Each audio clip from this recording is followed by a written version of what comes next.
Hi friends, నేను మీ భాస్కర్ మేకల. So third day voting poll ఎలా ఉంది ఏంటి, అసలు నిజంగానే అస్సాం టికెట్ ఎవరికనేది కన్ఫర్మేషన్ వచ్చేసింది. సో అబ్బాయి అస్సాం టికెట్ వేసుకొని పోతున్నట్టే అది చెప్పేయచ్చు. బట్ యష్మి ఓటింగ్ అనూహ్యంగా పెరిగింది అనుకోవచ్చు. యష్మి ఓటింగ్ చాలా చాలా బాగా పెరిగింది. సో ఎవరు ఏ పొజిషన్లో ఉన్నారు, ఎవరు ఈ ఎలిమినేషన్కి అతి దగ్గరగా ఎవరున్నారు ఏంటి అనేది కూడా మాట్లాడుకుందాం. సో ఖచ్చితంగా వీడియోలోకి వెళ్ళే ముందు ఒక లైక్ వేసుకొని వీడియోలోకి వెళ్ళండి, వీడియో పుష్ అవుతుంది. లేట్ చేయకుండా మాట్లాడేసుకుందాం. అండ్ విష్ణుప్రియ టాప్ పొజిషన్లో ఉంది. విష్ణుప్రియకి 3% ఓటింగ్ అయితే తగ్గింది అండ్ 27%. బట్ ఈ పర్సంటేజ్ వేరే వాళ్ళకి పెరగడం వల్ల తగ్గింది, కానీ ఈమె ఓటింగ్ అయితే కాదు. సో ఈమె ఓటింగ్కి స్టేబుల్గానే ఉంటుంది, స్టేబుల్గా ముందుకు తీసుకెళ్తూ ఉన్నారన్నమాట. సో అంత బాగున్నప్పుడు మళ్ళీ ఎందుకు ఈ 27% అంటారా? మనం ఓవరాల్గా 100కి చేస్తాం కాబట్టి ఈ బేసిస్ మీద వేరే వాళ్ళకి పెరిగినప్పుడు ఆటోమేటిక్గా ఈమె పర్సంటేజ్ తగ్గుతుంది, కానీ ఓటింగ్ అనేది తగ్గదు. సో విష్ణుప్రియకి 27% అండ్ గుడ్ల టాస్క్లో నిన్న చించి పడేసింది అని చెప్పుకోవచ్చు. బట్ అనుకున్నంత ఫుటేజ్ మాత్రం ఖచ్చితంగా లైవ్లో ఉన్న ఫుటేజ్కి ఇక్కడ ఉన్న ఫుటేజ్కి చాలా డిఫరెన్స్ ఉంటుంది. అది 24 అవర్స్ లైవ్ అయితే ఇక్కడ 1 అవర్ ఎపిసోడ్ కాబట్టి డిఫరెన్సెస్ చాలా ఉంటాయి అనమాట. సో ఆ బేసిస్ మీద చూసుకుంటే సో విష్ణుప్రియకు పర్లేదు స్క్రీన్ స్పేస్, కానీ నిన్న ఎపిసోడ్లో కొంచెం ఓవర్గా ప్రేరణ విషయంలో, ఫుడ్ విషయంలో, దోశ విషయంలో ఓవర్గా రియాక్ట్ అయింది చూసారా, అది కొంచెం అటు ఇటు అయినట్టుగా అనిపించింది. అందుకనే ఈ ఓటింగ్ పర్సంటేజ్ టక్ మని పడిపోయిందా అంటే ఏమో చెప్పలేము, బట్ అదే ఛాన్సెస్ కూడా ఉంది అనమాట. విష్ణుప్రియ పాజిటివ్ అవ్వకపోయినా పర్లేదు, కానీ నెగిటివ్ మాత్రం అవ్వద్దు. ఈ టైంలో నెగిటివ్ అవ్వద్దు, ఎందుకంటే ఒక స్టేబుల్ ఓటింగ్ పడుతుంది కాబట్టి. సో అది బేసిస్ మీద అది వాళ్ళ ఇష్టం అనుకోండి, బట్ ఇంకా వేరే ఏం లేదు. నెక్స్ట్ వచ్చేసరికి మన ఎమోషనల్ స్టార్ సెకండ్ పొజిషన్లో ఉన్నాడు. మళ్ళీ మొదలెట్టాడబ్బా, గేమ్ ఎంత బాగా ఆడాడో, ఎంత అదిగా. ఇప్పుడు నిన్న నిఖిల్ ఉన్నాడు, నిఖిల్ ఇట్లా లాగి ఇట్లా పడేశాడు, మొత్తానికి ఇట్లా తీసి జమ్మని కింద పడేశాడు మనోడిని. ఆ రేంజ్లో పడేసినా కూడా మనోడు కంప్లైంట్ చేయలేదు. అంటే నిఖిల్ కావాలని నన్ను ఇట్లా తోసేశాడు, నేను పడిపోయాను, నాకు అసలు అన్కాన్షియస్లోకి వెళ్ళిపోయాను, ఇలాంటి ఏము ఎలిగేషన్స్ చేయకుండా చాలా బాగా గేమ్ ఆడాడు, స్పోర్టివ్గా తీసుకున్నాడు, చాలా బాగా గేమ్ ఆడాడు. సడన్గా వచ్చేసరికి మరి ఏమొచ్చిందేమో, నాకు కావాలంటే ఇదేమన్నా బతికి జట్కా బండి అని నేను ఇది పదే చెప్తున్నా, బతికి జట్కా బండి ఆ బిగ్ బాస్ అంటే. ప్రతిసారి నాకు నా వైఫ్ కావాలి, నా కూతురు కావాలి అని చెప్పేసి అని అన్నాడు. అది ఏంట్రా బాబు, నువ్వు బిగ్ బాస్ గెలిస్తేనే వాళ్ళు వస్తారా, లేకపోతే రారా? రావాలనుకున్న వాళ్ళు ఎలాగైనా వస్తారు, అర్థం చేసుకున్న వాళ్ళు నిన్ను ఎలాగైనా అర్థం చేసుకుంటారు. ఈ కొంచెం కామన్ సెన్స్ ఆలోచిస్తే బెటర్ ఏమో. బట్ మళ్ళీ ఎమోషనల్ ట్రాక్లోకి అయితే బయటకు వచ్చాడరా అనే లోపు మళ్ళీ లోపలికి తీసుకొని వెళ్ళిపోతున్నాడు. మరి ఈయన పర్ఫార్మెన్స్ ఏందో అర్థం కావట్లేదు. జనాలకు ఏ విధంగా రీచ్ చేయాలి, ఏ విధంగా కనెక్ట్ అవ్వాలనేది బాగా ప్లానింగ్లో ఉన్నట్టుగా అనిపించింది నాకైతే. తర్వాత వచ్చేసరికి కిరాక్ సీత. సో కిరాక్ సీతకి సేమ్ 12% ఓటింగ్ తోటి అయితే ఈమె స్టేబుల్గా ఉంటుంది. కిరాక్ సీతది చాలా బాగా గేమ్ ఆడింది అని చెప్పలేము. 1 అవర్ ఎపిసోడ్ చూసే వాళ్ళు అయితే ఖచ్చితంగా ఏమే ఫుటేజ్ పెద్దగా ఏం కనిపించదు, ఎక్కడ ఏం కనిపించదు. ఎంతసేపు పృథ్వీ, మన యష్మి, నిఖిల్ వీళ్ళ ఫుటేజ్, మన ప్రేరణ అండ్ సోనియా, సో ఈ విధంగా కొన్ని జరుగుతూ ఉన్నాయి. వాళ్ళు మాత్రమే కనిపిస్తూ ఉన్నారు, ఎంత అరిచినా ఏం చేసినా. అండ్ నబిల్ కూడా చాలా బాగా ఆడాడు గేమ్ అయితే, బట్ నామినేషన్లోకి రావట్లేదు, కానీ నామినేషన్లోకి వస్తే మనోడు స్ట్రెంత్ ఏందనేది అర్థమైపోతుంది. సో థర్డ్ పొజిషన్ వచ్చేసరికి సీత ఉంది, కిరాక్ సీత 12% ఓటింగ్ తోటి. నిన్న చూసుకున్న అదే ఉంది, ఈ రోజు కూడా సేమ్ ఓటింగ్ తోటి అయితే ముందుకు దూసుకెళ్తుంది. అండ్ తర్వాత పొజిషన్ వచ్చేసరికి యష్మి. సో యష్మి రోజు స్లో పాయిజన్ లాగా ముందుకు వెళ్ళిపోతూ ఉంది అనమాట. సో నిన్న చూసుకుంటే సేమ్ పొజిషన్ 4th పొజిషన్లో ఉంది, కానీ ఓటింగ్ చూసుకుంటే మాత్రం తక్కువ ఉండే. ఇప్పుడు చూసుకుంటే మాత్రం జల్లుమని ముందుకు వచ్చేస్తుంది, ఒక 2% ఓటింగ్ ఇంక్రీజ్ చేసుకుంది. అండ్ కొన్ని పాయింట్స్ యష్మి చాలా బాగా మాట్లాడుతుంది. అది అరవడం వల్ల ఏమైపోతుంది అంటే దాన్ని వేరే వాళ్ళు, అంటే ఆమె నచ్చని వాళ్ళకు కూడా కొంచెం ఇరిటేటింగ్గా దాన్ని వేరే విధంగా పోర్ట్రేట్ అవుతుంది. కానీ చాలా లాజికల్ పాయింట్స్ అయితే మాట్లాడుతుంది, అరవడం అయితే గట్టిగా అరుస్తుంది, స్క్రీన్ స్పేస్ అయితే ఇరగదీసేస్తుంది. సో ఆ విధంగా చూసుకుంటే యష్మి ఓటింగ్ అయితే నిన్న క్లోజింగ్ ఓటింగ్ చూసుకుంటే 9%, ఇప్పుడు మాత్రం 11%కి వచ్చింది. అంటే సీతకి అతి దగ్గరగా, అంటే థర్డ్ పొజిషన్కి అతి దగ్గరగా వచ్చింది అనమాట. ఇదెక్కడి ఓటింగ్ రా స్వామి, ఆడియన్స్కి తొందరగా అనుకుంటా. సో మొత్తానికి ఈమె స్లోగా కనెక్ట్ అయిపోతూ ఉంది. సో మొత్తానికి దరిదాపులో సీతను కూడా బీట్ చేస్తుందా అంటే బీట్ చేసే ఛాన్సెస్ కూడా ఉంది అనమాట. సో తర్వాత పొజిషన్ వచ్చేసరికి నైనిక ఉంది. నైనికాకు నిన్న 9% ఉంటే ఈరోజు 10%.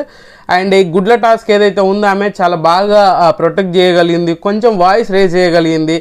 అండ్ అంతే విధంగా అదే స్ట్రాంగ్గా అనేది ఏంటంటే కాంట్రవర్సీస్ అయిపోయినప్పుడు సైలెంట్గా ఒక పక్కన కూర్చుంటుంది, సైలెంట్గా ఎస్కేప్ అయినట్టుగా అనిపిస్తుంది అనమాట, మనకి ఎందుకులే అనే ఫీలింగ్లో.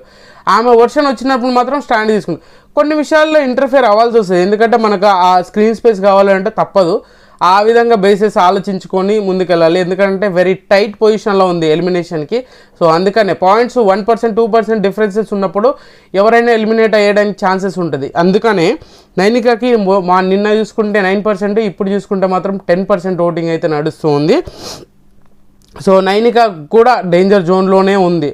బట్ ఇక్కడ ఈమె కంటే తక్కువ వాళ్ళు కూడా ఉన్నారు కాబట్టి కొంచెం సేఫ్ జోన్ అని చెప్పొచ్చు. బట్ ఏంటంటే ప్రేరణ ఉంది తర్వాత పొజిషన్. ప్రేరణ అయితే అబ్బాబ్బాబ్బాబ్బా యష్మిని మించిపోయింది. లాజిక్గా మాట్లాడటమేమో కానీ ఈమె అరవడం మొదలు పెడితే యష్మి పనికిరాదు, ఇంకెవరు పనికిరాదు. కానీ ఒక దాని మీద స్టిక్ అయింది అంటే దానికోసం ఎంత నిన్న జరిగిన పృథ్వీ ఆర్గ్యుమెంట్ అంతా ఇంతనా, అరే నిజంగా పృథ్వీకి ఈక్వల్గా అరవడం అయితే చేసింది. నువ్వు ఎంత పైకి వచ్చినా అంత కౌంటర్, స్ట్రాంగ్ కౌంటర్ ఇచ్చింది. వెరీ ఏమంటారు, చాలా గట్టి లేడీ అనమాట, అసలు మామూలు కౌంటర్లు కాదు. ఆయన ఏమన్నా చేసుకొని ఆయనకు మించి కౌంటర్లు అయితే ఇస్తూ ఉంది. అండ్ చాలా గట్టిగా ఆడింది నిన్న. సో ఆ గుడ్ల టాస్క్లు ఏదైతే ఉందో సెకండ్ టైం వాళ్ళు గెలిచినప్పుడు కూడా ఎవరిని ఎలిమినేట్ చేయాలి, టీంలో నుంచి అవుట్ చేయాలన్నప్పుడు ప్రేరణనే, నబీల్ తర్వాత ప్రేరణనే అవుట్ చేశారంటే ప్రేరణ ఎంత స్ట్రాంగ్ కంటెంటరో ఆలోచించండి, అంత స్ట్రాంగ్ కంటెంటర్. సో అందుకే చెప్తున్నాను, ప్రేరణ దగ్గర స్ట్రెంగ్త్ ఉంది అండ్ మాట్లాడే క్యాపబిలిటీ ఉంది. తెలుగు రాకపోయినా తెలుగు చాలా బాగా మాట్లాడుతుంది. సో ఆ విధంగా ఈమె ఎక్కడికో వెళ్ళిపోతుంది అనుకున్నాను. బట్ కొన్ని నెగిటివ్ పాయింట్స్ వల్ల నిన్న ఏదైతే మన విష్ణుప్రియ ఇష్యూ అయిందో దానివల్ల ఇంకా ఈమెకు కొంచెం బెనిఫిట్ అయింది. బట్ ఏంటంటే ఈమెకు 1% ఓటింగ్ అయితే పెరిగింది, 9% ఓటింగ్లోకి వచ్చింది అనమాట. 9% అంటే ఏం చెప్పలేము, ఎందుకంటే అంత తగ్గఫర్ నడుస్తుంది అనమాట. సో తర్వాత పొజిషన్ వచ్చేసరికి మన అబ్బాయి అన్న మన పృథ్వీ ఉన్నాడు. పృథ్వీ 7% ఓటింగ్లోటి చాలా దూసుకుపోతాడు అని అనుకుంటే మనోడు ఎంత ఫుటేజ్ వచ్చినా కూడా మనోడికి ఓటింగ్ రావట్లేదు. బట్ ఇక్కడ ఏంది అంటే పృథ్వీది నిజంగానే పిఆర్ స్టంట్లు అయితే నడుస్తూ ఉన్నాయి. ఖచ్చితంగా పిఆర్లో బాగా చేస్తున్నాయి, ఎందుకంటే ప్రతిసారి ఈయన బాటంలో పెడుతున్నారు, బట్ సేవ్ అయిపోతున్నారు. ఇక్కడ లాజికల్ అదే అనమాట. ప్రతి సీజన్లో మనకి ఇలాంటి వాళ్ళు ఒకరు తగులుతూ ఉంటారు. ఆ బేసిస్ మీద చూసుకుంటే సో పృథ్వీ సేవ్ అయ్యే ఛాన్సెస్ 99% ఉంది అనమాట. సో అందుకనే చెప్తున్నాను, మనోడికి చాలా గట్టిగానే స్ట్రాంగ్ బేసెస్ అయితే నడుస్తూ ఉంది.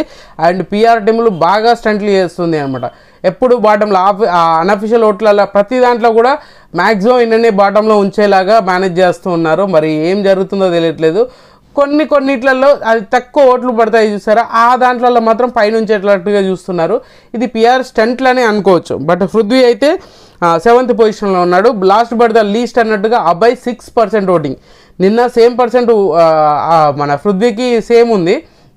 అండ్ తర్వాత లాస్ట్లోకి వచ్చేసరికి 1% ఓటింగ్ తగ్గించుకొని నిన్న ఏదైతే సంచాలకను ఆ గుడ్ల టాస్క్లు ఏదైతే ఉందో దాంట్లో వరస్ట్గా బిహేవ్ చేసిండు అబ్బాయి. అండ్ కొన్ని విషయాలు అసలు స్టాండే తీసుకోవట్లేదు, కొన్ని విషయాలు అసలు మాట్లాడట్లేదు. చీఫ్ అన్నప్పుడు ఖచ్చితంగా తగ్గ ఫైట్ అనేది ఉండాలి, తగ్గ ఫార్ కూడా ఉండాలి, తగ్గ ఫైట్. వాళ్ళ టీం కోసం ఏదైనా చేయడానికైనా ముందుకు రావాలి. కానీ మనోడు జనాలు చూస్తున్నారు, ఓకే వాళ్ళు చూసుకుంటారు, వాళ్ళు చేస్తారు అని చెప్పేసి అని అనుకోవడం తప్పితే ఇంకా అంతకుమించి ఏం చేయట్లేదు అనేది నాకు పర్సనల్గా అనిపించింది. 6% ఓటింగ్, నిన్న 7% ఉండే, ఇప్పుడు 6% ఓటింగ్కి అయితే వచ్చాడు. సో చూడాలి ఏం జరుగుతుంది ఏంటి అని. సో మొత్తానికి వెరీ డేంజర్ పొజిషన్లో ఉంది అభయ్ ఉన్నాడు, అండ్ ప్రేరణ, నైనిక, అండ్ చాలా very very very very dangerous position. Maximum ఈ ముగ్గురులో ఎవరైనా వెళ్ళిపోవచ్చు. అండ్ పృథ్వీ బాటంలో ఉంటున్నాడు, కానీ పృథ్వీ వెళ్ళిపోయే ఛాన్సెస్ తక్కువ ఉంది. అండ్ యష్మికి స్లోగా యష్మి అయితే ఖచ్చితంగా సీతా పొజిషన్స్కి అయితే ఎసరు పెడుతున్నట్టుగానే అనుకోవచ్చు. ఎందుకంటే యష్మికి డే బై డే కొంచెం ఇంప్రూవ్మెంట్ అనేది వస్తుంది. ఆమె ఏం చేస్తున్నా కూడా జనాలకి ఏదో విధంగా అరే లాస్ట్ టైం శోభా శెట్టి ఎట్లా ఉందో ఈమె కూడా అరే మనకు హౌస్లో ఉంది కదా పోనీలే వేద్దాంలే అలా అయినా ఒక అదే కదా, ఎట్లన్నా చేసి సేవ్ అవ్వడం ముఖ్యం కదా. ఎట్లన్నా చేశానంటే ఆమె తప్పు చేసి ఏదో చేసి కదా, ఒక అరవడం ఒకటే, అది కంట్రోల్ చేసుకుంటే ఇంకా సూపర్గా ఉంటుంది యష్మి గేమ్ అనేది. సో టాప్ పొజిషన్ వచ్చేసరికి విష్ణుప్రియ ఉంది, సెకండ్ మణికంఠ, థర్డ్ వచ్చేసరికి సీత ఉంది, ఫోర్త్ యష్మి, ఫిఫ్త్ వచ్చేసరికి నైనిక, సిక్స్త్ వచ్చేసరికి ప్రేరణ, సెవెంత్ వచ్చేసరికి పృథ్వీ ఉన్నాడు, ఎయిత్ వచ్చేసరికి మొత్తం కంప్లీట్గా అభయ్ ఉన్నాడు. ఈసారి అభయ్కి నామినేషన్ కాదు, ఎలిమినేషనే తప్పదా. కోరుండి టాటా బై బై చెప్పబోతున్నాడా మనకు అని అంటే ఆ ఛాన్సెస్ ఎక్కువగా ఉన్నాయి. సో మీకు నచ్చిన కంటెస్టెంట్ ఓటేసుకోండి. ఈ వీడియో మీకు నచ్చింది అనుకుంటున్నాను. నచ్చితే లైక్ చేయండి, షేర్ చేయండి, కామెంట్ చేయండి, సబ్స్క్రైబ్ చేయడం మర్చిపోద్దు. అండ్